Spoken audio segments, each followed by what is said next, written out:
Welcome back to the Broadman Word, and we are continuing with this big last vision of Daniel. And the more that I thought about it, I was thinking about just doing the rest of chapter 11 today. However, I do think that verses 36 through verse 45, or the end of the chapter, really go well with the beginning of chapter 12. So, what I'm going to do, we are going to look at verses 21 through 35 today, which I believe are just about Antiochus the Fourth Epiphanes and his reign of terror and deception, as we will see today. But for here, it is all about the appointed time. That phrase is going to come up here a couple of times within this passage, and it really goes to show that everything that happens is in its appointed time, whether it is the raising up of empires or the destroying or the fall of empires, or as it comes with Antiochus IV, the destruction of very, very bad forces. And so, with that being said, I think that's what we're going to really, really see in this passage. So, join with me, Daniel chapter 11. We're going to start in verse 21 and then make our way through verse 35. And again, just like last time, I will be doing some names and some dates.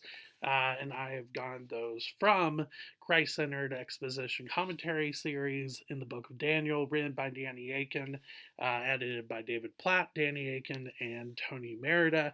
We're going to be looking at pages 149 through 153 today.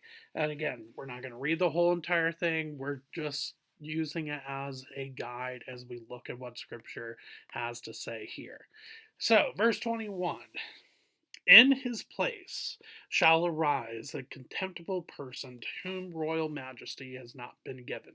He shall come in without warning and obtain the kingdom by flatteries. So, just a reminder, this is talking about the north, or the Seleucids, and Seleucus the Fourth is the he, or the his place, that we see in at the beginning of verse 21. So in Seleucus the Fourth's place, we have Antiochus the Fourth come into power. However, that should not have been the case, because Demetrius the First was actually the rightful ruler, or should have been the rightful ruler of the northern kingdom. I think that is why we get this phrase here, to whom royal majesty has not been given. Basically, Antiochus IV saw an opportunity to take power and he took it. Now, it's not entirely clear if he did use a military coup, but he definitely used political skills as part of this taking power, as we see at the end of verse 21. He shall come in without warning and obtain the kingdom by flatteries.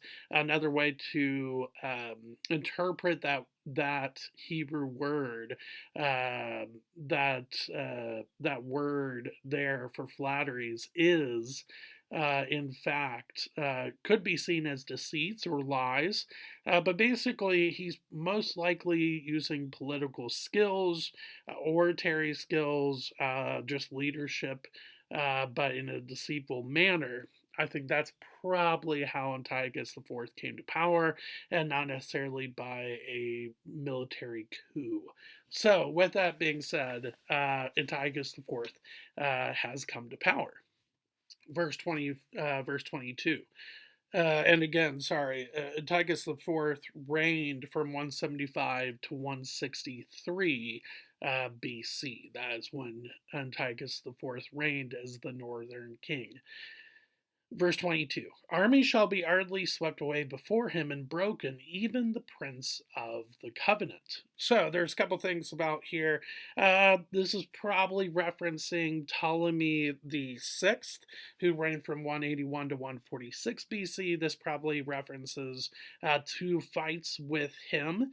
But when it comes to the prince of the covenant, this is interesting because when we're talking about covenant and the land of promise, it's talking about Israel. So, who could this be referring to?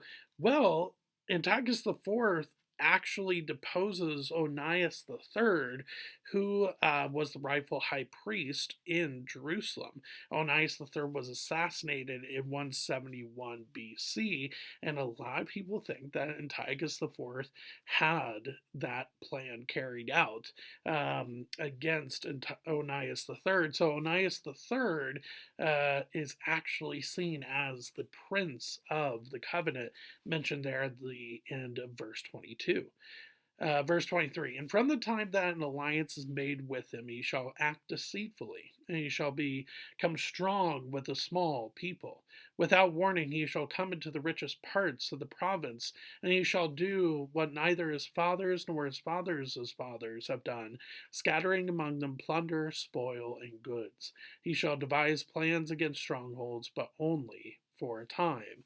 So, again, this is probably referencing to a campaign by Antiochus IV against Egypt, specifically against the Ptolemies or the southern kingdom. But I think what's interesting here is this reference to a only for a time. As we'll see eventually, this is definitely referring to Rome's arrival on the scene. But I also think it's just referring to the fact that even with somebody as awful as Antiochus IV was, even his reign was only for a time or appointed for a time. Um, but don't get me wrong, during those times, it was awful to see.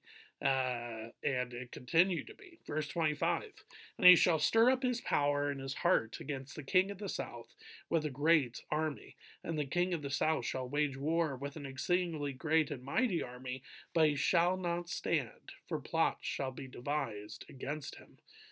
Even those who eat his food shall break him. His army shall be swept away, and many shall fall down slain. And as for the two kings, their heart shall be bent on doing evil. They shall speak lies at the same table, but to no avail, for the end is yet to be at the time appointed. And he shall come back or shall return to his land with great rich wealth, but his heart shall be set against the holy covenant. And he shall work his will and return to his own land. So all of that is to say that Antiochus IV and the southern kingdom, or the Ptolemies, they tried and tried to get these different peace treaties and alliances together, but it just never worked because of the egos of those two rulers. And so, therefore, as Antiochus IV leaves Egypt as a victor and as very, very rich, he then sees, though, this land, this holy covenant that his heart is then set on, and that will lead them to the invasion of Jerusalem. So we do see that come about uh, with with the invasion of Jerusalem. But there is something that happens before that, though. Verse 29. At the time appointed, he shall return and come into the south.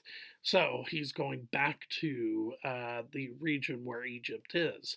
But it shall not be this time as it was before. For ships of Kittim shall come against him, and he shall be afraid and withdraw, and shall turn back and be enraged and take action against the holy covenant.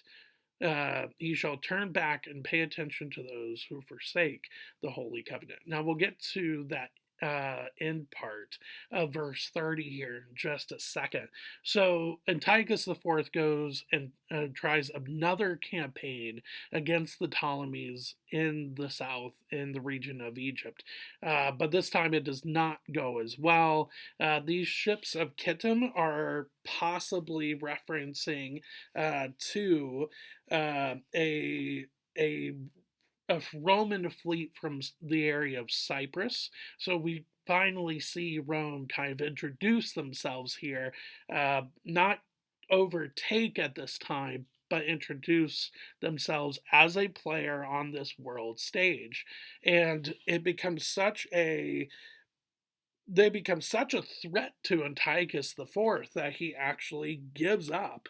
The Roman commander Gaius Popilius Laenus actually was sent in order to intimidate Antiochus IV, and he does his job well.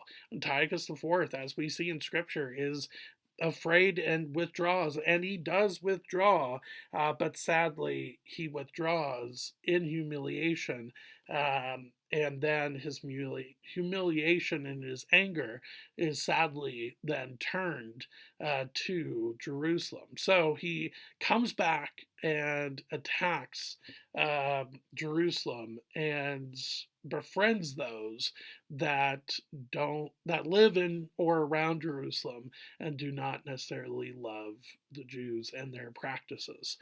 And so, therefore, he begins this destruction of Jerusalem, which we believe, again, probably took place in 167 BC. That's where we see the really just the climax of the destruction of Jerusalem from Antiochus IV. And that's where we pick up at verse 31. Forces from him shall appear and profane the temple and fortress, and shall take away the regular burnt offering, and they shall set up the abomination that makes desolate. He shall seduce with flattery those who violate the covenant, but the people who know their God shall stand firm and take action. And the wise among the people shall make many understand, though for some days they shall stumble by sword and flame, by captivity and plunder. When they stumble, they shall receive a little help, and many shall join themselves to them with flattery. And some of the wise shall stumble, so that they may be refined, purified, and made white, until the time of the end, for it still awaits the appointed time.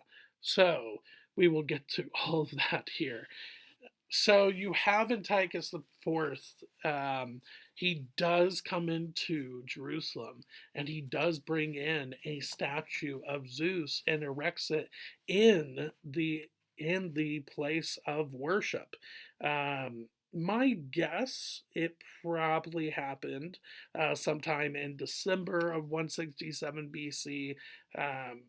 That's what we have seen in just ancient texts like the Book of Maccabees.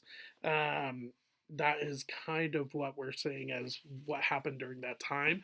The abomination isn't just the altar, though, that was built.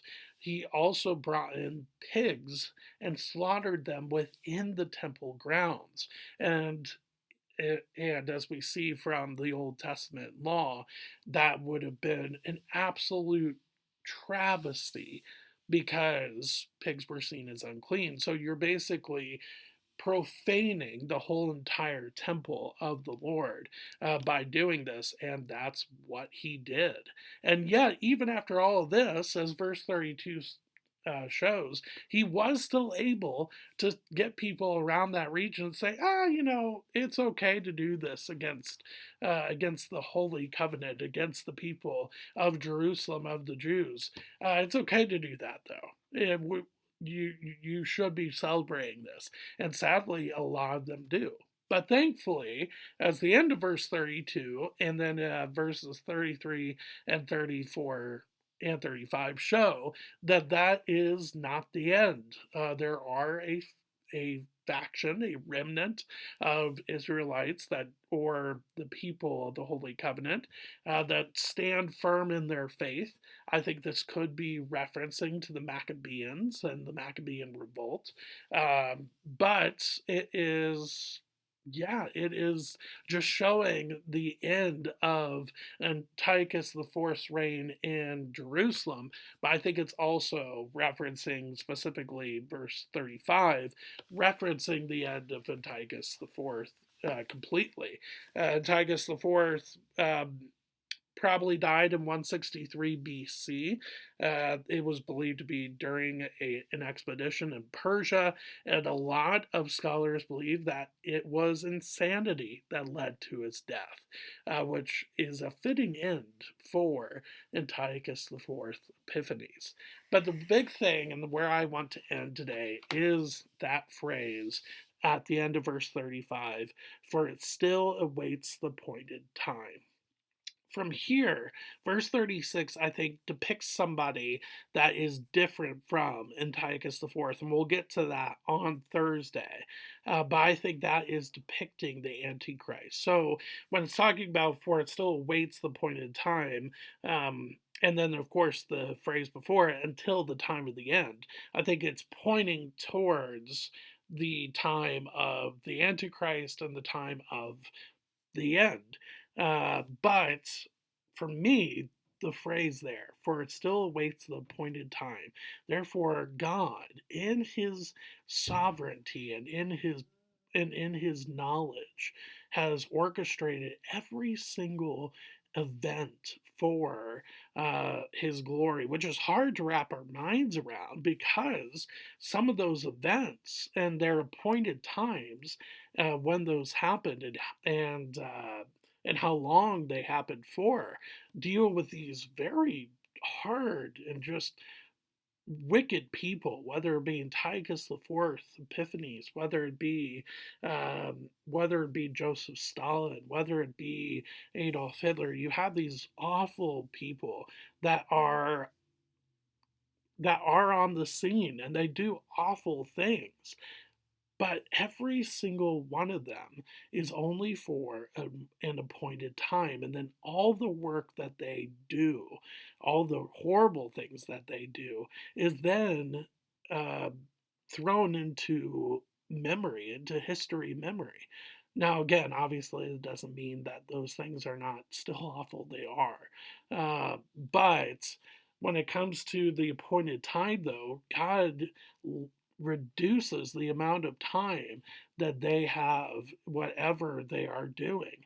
And that is something that should be encouraging. Obviously, we wish that we could live in a world that is, you don't have an Antiochus IV, you don't have a Stalin, you don't have a Hitler, you don't have these war just criminals in history past and today and in the future.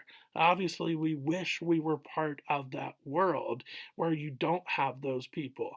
But sadly, we are. We do live in a fallen world. And so, because of that, you will have folks that come into power, that come onto the scene, that do awful, awful things. And yet, without God, those people would have complete reign to do whatever they wanted for as long as they want, and nothing would be in their way to oppose them. But thankfully, we serve and love a God that sets appointed times for things, and thankfully, we see that with the reign of Antiochus IV and with other just horrible periods of history as well. It doesn't make them easier to think about. It's still difficult to think about those times and those things. But to know that we have a God that is watching every single part of history is in itself an encouragement, and should make us long to ask Him questions, to worship Him, and to see what He is up to through prayer as well. So, with that being said, Thank you for spending a little bit of time with me here today with the Broadman Word. I will see you on Thursday as we end not just this great last vision, but the whole book of Daniel as a whole. So I will see you on Thursday. Thanks.